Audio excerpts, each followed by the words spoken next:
స్టేడియంలో ఎమ్మెల్యేలు, ఎమ్మెల్సీలు, శాసనసభ మండలి సభ్యులు క్రికెట్ ఆడడానికి వచ్చారు. ఇందులో భాగంగా మండిపల్లి రాంప్రసాద్ రెడ్డి గారు మనతో ఉన్నారు. వారితో మాట్లాడదాం. సార్, మీ బిజీ షెడ్యూల్లో ఇక్కడ సరదాగా ప్రజాముఖంగా క్రికెట్ ఆడడానికి వచ్చారు. మీకు ఎలా అనిపిస్తుంది?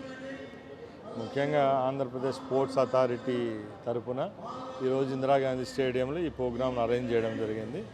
ముఖ్యంగా ఎవరైతే బిజీ షెడ్యూల్స్లో కూడా 365 డేస్ ఎంతో బిజీ ఉన్న ఈ అసెంబ్లీ సెషన్స్, బడ్జెట్ సెషన్లో ఎమ్మెల్యేలు అలాగే మంత్రులందరికీ ఒక ఆట విడుపుగా ఉండాలని ఈ కార్యక్రమం ఏర్పాటు చేశాం. ఇది లాస్ట్ ఇయర్ కూడా పెట్టడం జరిగింది. ఆ లాస్ట్ ఇయర్ కూడా చాలామంది బాగా ఎంకరేజింగ్ ఆడారు కాబట్టి ఈ ఇయర్ దాన్ని 3 డేస్ చేశాము. బాగా స్పోర్టివ్గా ఉంది.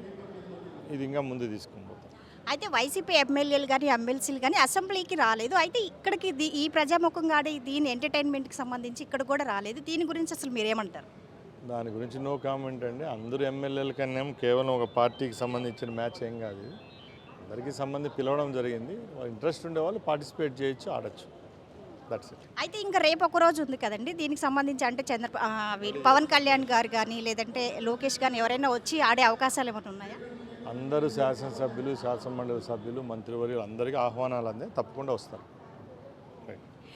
ఈ విధంగా ఇందిరాగాంధీ మున్సిపల్ స్టేడియంలో శాసనసభ మండలి సభ్యులు, ఎమ్మెల్సీలు ఆడవిడుపులో భాగంగా ఇక్కడ క్రికెట్ ఆడుతున్నారు.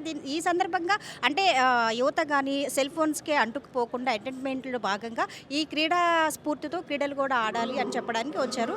Camera person Sravanth Usha, ADBC news.